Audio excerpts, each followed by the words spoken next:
Okay. Hi, it is my pleasure to be interviewing the one and only Heath Carter. I'm so glad you're able to join us. So Thank glad to be with you. you. Yeah, Thank you. Could you just share a little bit about who you are and what do you do? And like how do you study kind of like mass media and faith? sure. So yeah, I'm Heath Carter. I teach the history of Christianity in the United States at Princeton Seminary. I've long been interested in kind of the stories about how we got here, and I think that the past really matters for how we approach the present. So I read a lot about sort of Christianity and public life, and obviously, I mean, a vital part of public life is the way we communicate, and in the U.S., mass media, different forms of mass communication have played a pivotal role, really, in the development of Christianity from the founding of the nation, I would say, all the way up to the present day. Yeah, Christians have often been quick to adopt. You've had quick adopters of new technologies and then also people that resist. But in general, if I had to generalize across kind of the Christian landscape in the US through the last, 250 years, we're coming up on the 250th anniversary of the Declaration of Independence. More often than not, Christians have been quick adopters of newer technologies in this country. Hmm. So how did the rise of kind of these new technologies like newspapers, magazines, we just left off the Gutenberg printing press of Luther in Germany, Mm. zooming all the way to kind of the 19th and 20th century. What did like film, radio, television, kind of this new landscape of mass media that's kind of built on the printing press, um, uh, change the landscape of public and religious conversations in the history of our faith? Yeah. Well, I mean, one thing I would say, going back to the beginning, in terms of U.S. history is Christianity in this country has always had a very rich print culture. So, almost every denomination, many, even individual churches have had magazines or newspapers, the kind of religious newspapers of the 1800s or the 19th century. I mean, there's just like hundreds of them, and they represent every imaginable perspective. I mean, another thing that's actually quite interesting in terms of thinking about the distribution of faith or like the ways that it was disseminated in that period. If you read like major newspapers in almost any city in the industrializing era, the mid 19th to through the early 20th centuries, newspapers in Chicago and New York, I mean, there will be often like full sermons reprinted in like the regular dailies. So in some sense, I mean, and there's been a lot written about this. Churches are sewn pretty deeply into the fabric of national life by the 18 teens and 20s. And they are producing this like really important kind of and really varied print culture. So all the major controversies of the day, from slavery to temperance to obviously, the Civil War and after the war, questions around labor. I mean, Christians are fighting it out in print all the time in that era. Photography becomes an important thing in the late 19th century and emerges on the scene. And a lot of the reform movements, Christian reform movements of the late 19th and early 20th century would use photography, often, carried through print, to, prick the consciences of middle class Americans, middle class Christians, the churches themselves with images of poor children in tenements in slum neighborhoods in these industrializing cities and the like. So, I mean, photography comes into play, and then obviously, eventually, you get. I mean, another big revolution, I should say, is the telegram, and the ability, I mean, this is one of the things that historians read about a lot, right? Is you get with the rise of the telegram in the 1840s, I think 44-ish, right around there. That's a revolution in human communication, even in some sense beyond the printing press, because even after the printing press, up until the 1840s, information could basically travel at the speed of a horse or a ship. But suddenly, Samuel Morse invents this telegram, and I believe if, and again, don't quote me on this per se, but I believe the first telegram that he sends across the Atlantic, I want to say, is uh, "What hath God wrought?"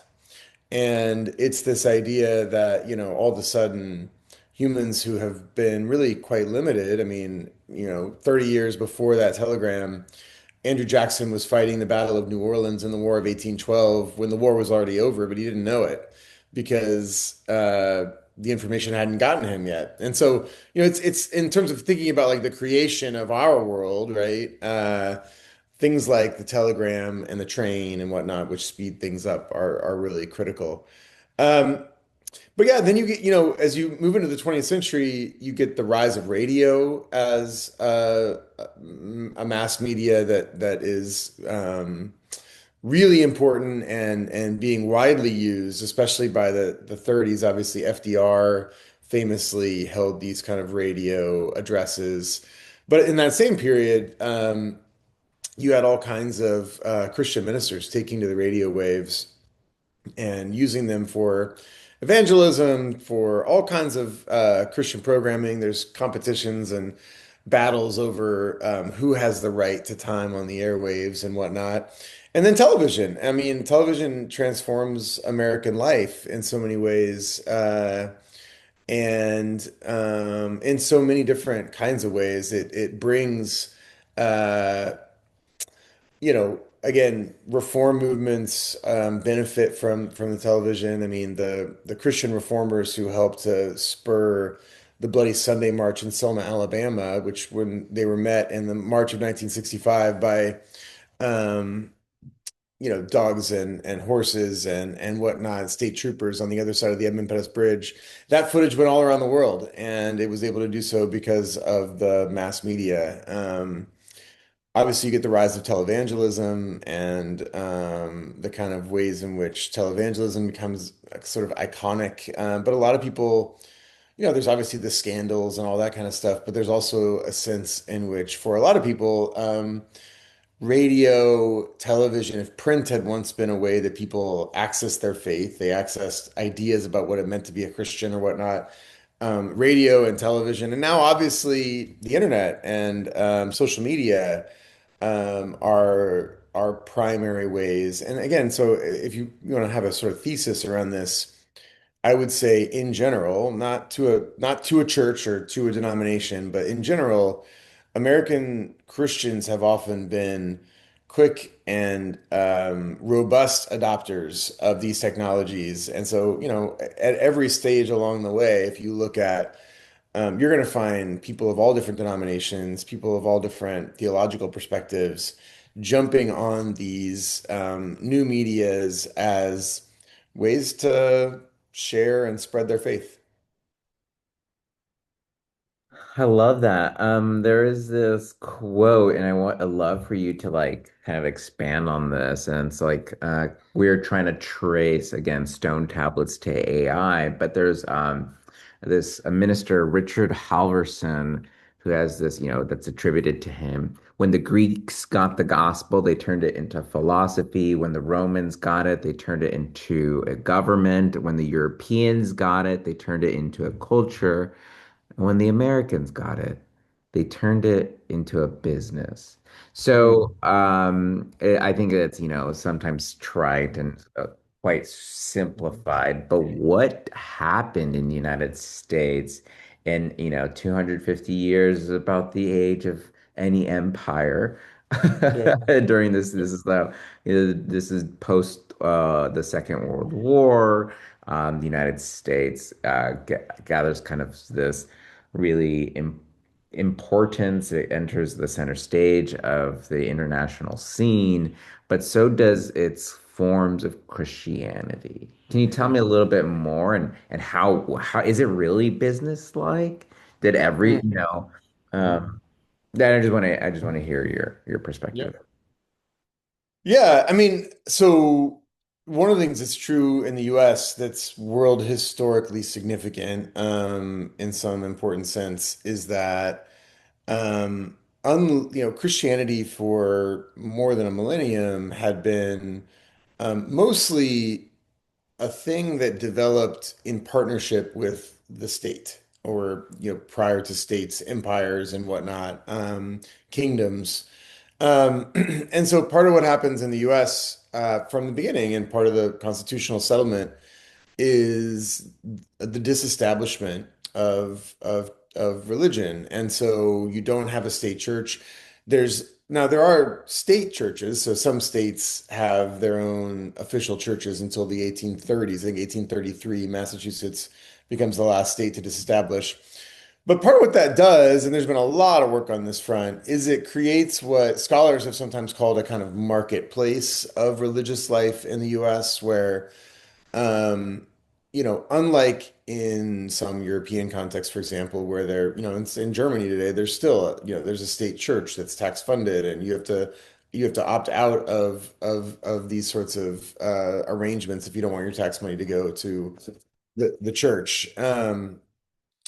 But I think you know, in the US, because that arrangement is abolished, and there's a lot of nervousness about this, right? There's a lot of a sense of like, is this going to be the end of the church? Is this going to produce all kinds of catastrophes? Are we going to go broke? Are we going to lose people?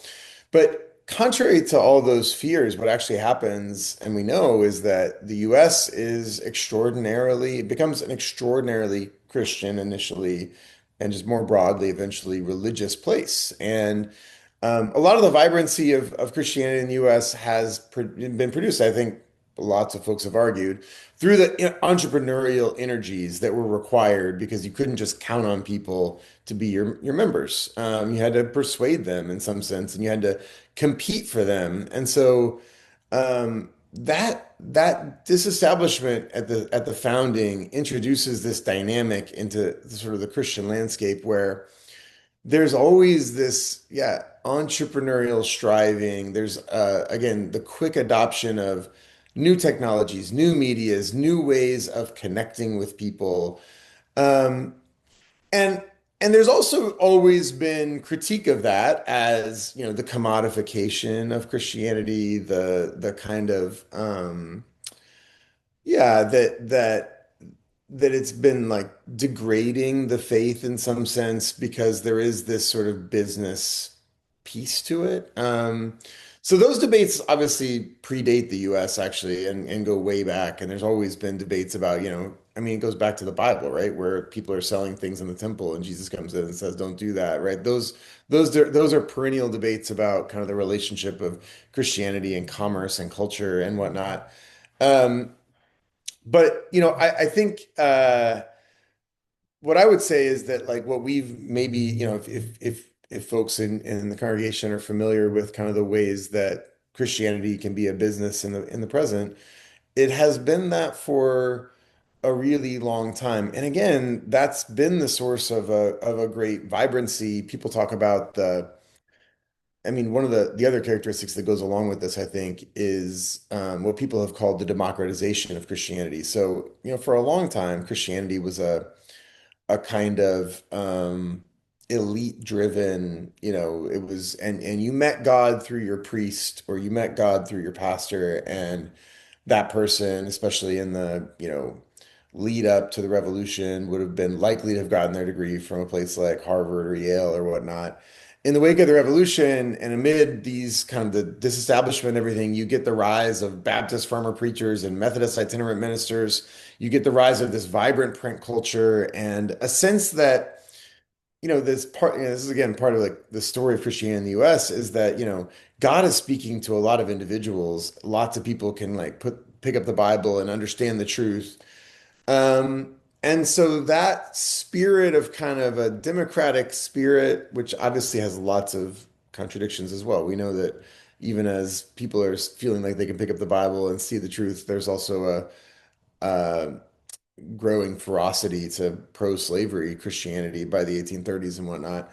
So there's always been contradictions to the democratic spirit, but um, there's also been this sense of a kind of energy in Christian life in the US that's been animated by that entrepreneurial spirit and by the constant introduction of new technologies, new medias, new ways of going about church. And again, these are often controversial in their early days, and people debate about, I mean, a recent example in a lot of like mainline churches, for example, has been like, should there be praise songs? Are those befitting of a worship service, or should we stick with our traditional hymns? So that's an example like where like innovation can, produce conflict and backlash and whatnot. But that kind of innovation, the kind of like commercial aspects, entrepreneurial aspects, that's as old as the country. Could you put into focus and maybe hone in on one of the people that maybe, I mean, we have Billy Graham, right, as kind of this Yeah. exemplary figure in the 20th century who didn't get a full, education didn't go all the way through master's seminary teaching. But because he had a lot of charisma. He was good on this new Yeah. technology. And I mean, he even comes to Japan, right? So here in Tokyo, can you share a little bit? And that kind of like it's in the backdrop that, with the Reformation, you can have different denominations and fragmentation. Right. But downstream from there in the United States, we have, so many options Mhm. now, and the marketplace is quite full. Can you share me a little bit about that? Yeah. I mean, someone like Graham is a quintessential figure in some ways, not like unique, but more, representative of longer trends. So he first is able to like, break onto the scene in the late 1940s as a young, as you say, kind of charismatic, handsome revival preacher from the South who has this great jawline and a great Southern drawl and is able to really kind of capture the attention and interest of a lot of folks.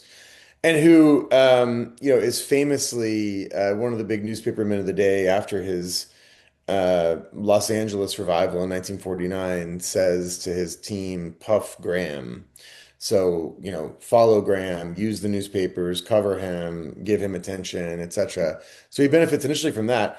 But throughout his career, he also benefited immensely from radio and television, and was a regular fixture on both. And again, was the kind of person who, like a JFK or whatnot, like showed well on television and is somebody who was able to build not just a kind of ministry empire, but a media empire and became a darling of the national media in many ways. And, before he knew it, was the sort of chaplain to the presidents and all of that. I mean, I think about someone like Graham as a latter day example. I mean, 200 plus years before Graham, there was George Whitefield, who was in his own day in the colonial period, like a one of the most stunning orators that people have ever encountered, and in his own day used the newspapers to announce, "Hey, I'm coming to this next town,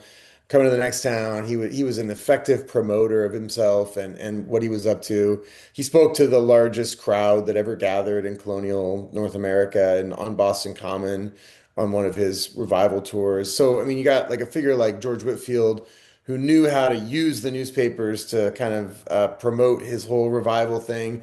Graham's doing that, but he's got, even more tools to work with by the 1940s, 50s, 60s, 70s, and obviously he had such a long ministry all the way into um, the early 21st century. What was the last part of your question? Because you'd asked me about Graham and then you wanted me to relate to something else, and I forgot what that was. Yeah, so like how does that like kind of build upon this? Like how is he exemplary in attracting so many Hmm. people in the Yeah, marketplace um of kind of the religious landscape of that time?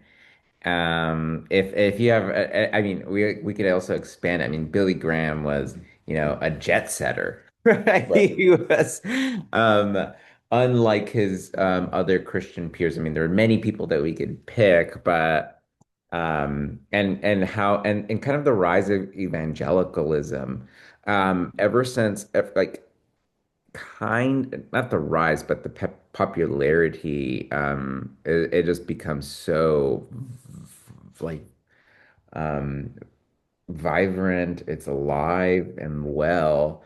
Where before in the United States and like Europe, we're coming from mainline Reformation period. Before that was, so just tell me a little bit more about that kind of like evangelical particularity of the denomination and its in Mhm. its use of that technology.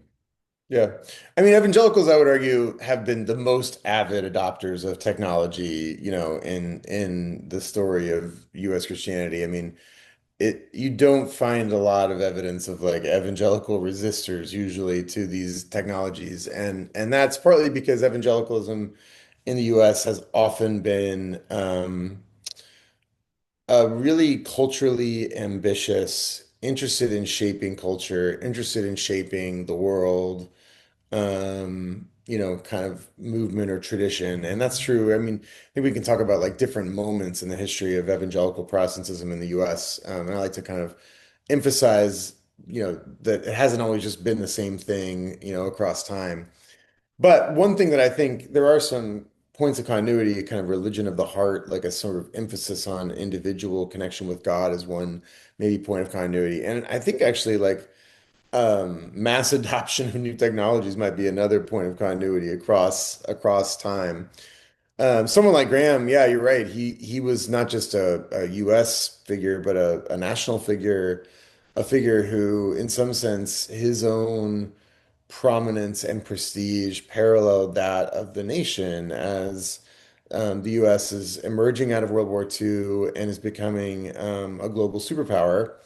Graham is building a global super evangelical empire and is able to do so partly again because of the role of media, the role of his charisma and the way that it matched the kind of media of the moment. And I mean, again, you can think about other like not religious figures for whom this is true, like the famous Kennedy-Nixon debates, where I mean, Kennedy was understood to have won those debates probably because he showed well on television. Graham showed well on television. And in fact, I was actually I was in Asheville, North Carolina a couple of years ago and stopped by the Cove, which is what kind of like Graham headquarters, and they have this video of one of his many, many, revivals with tens of thousands of people, and the camera like zooms in on Graham at one point, and he says, so compellingly, he says, if you don't hear anything else I say today, and you're just the camera that's doing this work, right, is just fixating on his face, he says, hear this, God loves you. God loves you. God loves you. And it's this very dramatic moment. I mean, partly it would have been dramatic without the media, but the media captures it and takes it around the world. And they're still showing it today at the Cove. And I found myself being like drawn in by it because it Right. is, you have the match of this remarkably charismatic human being with a media that captures that, amplifies that, and which is readily beamed around the world. That's how he became a global figure. Right. And I mean, there's also the kind of the worry, and we don't have to go through every little thing, but like with when anyone rallies around a charismatic figure, Sure. the faith kind of, you see it with whether it be most recently with like institutions like Hillsong or name any scandal with a person who um, there's always that, but there's also that powerful inspiration, entrepreneurial spirit of like the church plant as the new startup or the Yeah. franchise. I mean, one of the downsides, if you, I mean, the people have reflected on and thinking about these dynamics in the, American Christian past and present is because of the kind of democratization, the diffuse nature of Christian life in this country with all the media and all the newspapers and now it's all the, whatever, TikTok, influencers and whatnot. Um, we've not often had like authorities, like we don't have a pope that like interprets the Bible for us and tells us, in some sense. And there's pluses to that, but there's also it could be minuses to that. It's been hard at times. I mean, my teacher, Mark Knoll, wrote a whole book about the Civil War as a theological crisis, which emphasized the ways in which because there wasn't like a shared hermeneutic or a shared sense of the Bible wasn't able to help US folks find consensus on anti-slavery, for example. So, I mean, there's been a kind of way in which like the lack of authority in that sense, but also like maybe the Christian landscape in the US hasn't been as intellectually rich. There's been a more of an emphasis on reaching people, getting the word out there, connection, and less on the like deep, thoughtful reflection that had been characteristic of like life in the monastery or something like that. That it's been harder to come by that. What's been popular in the US Christian landscape hasn't always been what's super thoughtful. In fact, today, if you look like the best-selling Christian books of the moment, like I haven't heard of them and I don't know their authors, and none of them are like academics with PhDs. They're folks who are entrepreneurs, self-help gurus, folks who know how to connect with an audience. The content, the quality of their content, you know, may or may not stand the test of time. Right. But they know how to connect with people. Mm. And my last question for us, and thank you again for everything, is we've talked a lot about kind of elite leaders, and most of them have been men, and Billy Graham is no exception here.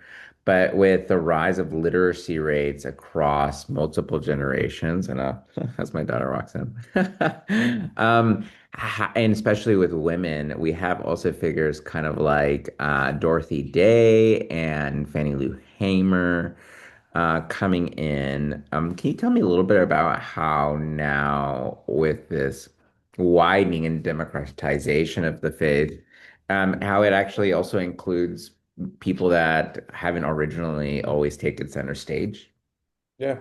I mean, the person that comes immediately to mind for me is Amy Sybil McPherson, who was the absolute wizard of media, I mean, she had a mega church in Los Angeles in the early 20th century and was the founder of the Foursquare Church and a pioneering woman in Christian life in the US and was a media star. And I mean, famously had like her honeymoon, like radio broadcast, from her honeymoon suite, like all kinds of like stuff that was like a little like titillating for audiences at the time, especially as she was a woman. So you have someone like her who's just like an incredible media purveyor and builds a media empire alongside her like kind of Christian megachurch.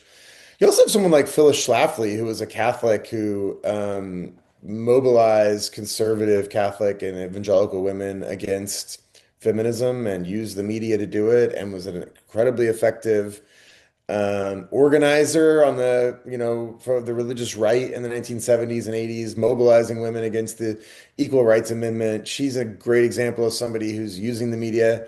Someone like Dorothy Day is going to be, I think, one of the people who's going to be like more reticent about new technologies and whatnot. She loves to write. She's going to write, but she's not going to be like eager to get on the news or something like that. She's going to be more of a skeptic of that stuff, right? But certainly, women have been critical players. I mean, Kate Bowler wrote a whole book about the kind of women celebrities of the contemporary evangelical world, and they have great power, but also their power can be limited, and she kind of delves into those complexities. So. Um, yeah, I mean, I would say obviously that at a denominational level, men have often controlled the levers of power, but we know, American religious history is women's history, as Anne Browdy famously argued, and women have often been the ones that powered the church. Sorry about that. No. I think my computer actually died as I was talking. I didn't realize I was low on battery like that. Oh no, Uh, so good. Just I think you were sharing like uh, American church history is women's history. American church history is women's history, and women have been um, just as entrepreneurial, just as creative. Again, if people are interested, you can find stuff about Amy Sullivan McPherson online. She is an utterly fascinating, complex example of a woman leader who leveraged the media like no one else. And in some ways is somebody that resonates. I mean, I think also too, more recently of someone like Rachel Held Evans, who Rachel Held Evans became a really important figure through a blog. And that's a kind of contemporary example where, I mean, through blogging, and those who don't know her, I mean, she was a kind of evangelical on a journey who kind of found her way out of like the kinds of evangelical faith that she had grown up with, but not in a angry way, more in like a searching way. And she brought all these folks with her who were also, she kind of developed, and this is an interesting thing, right? That Christians have done in American past and present is like create community through these new technologies. She cultivated and curated a community around her blog and around her social media. She died young.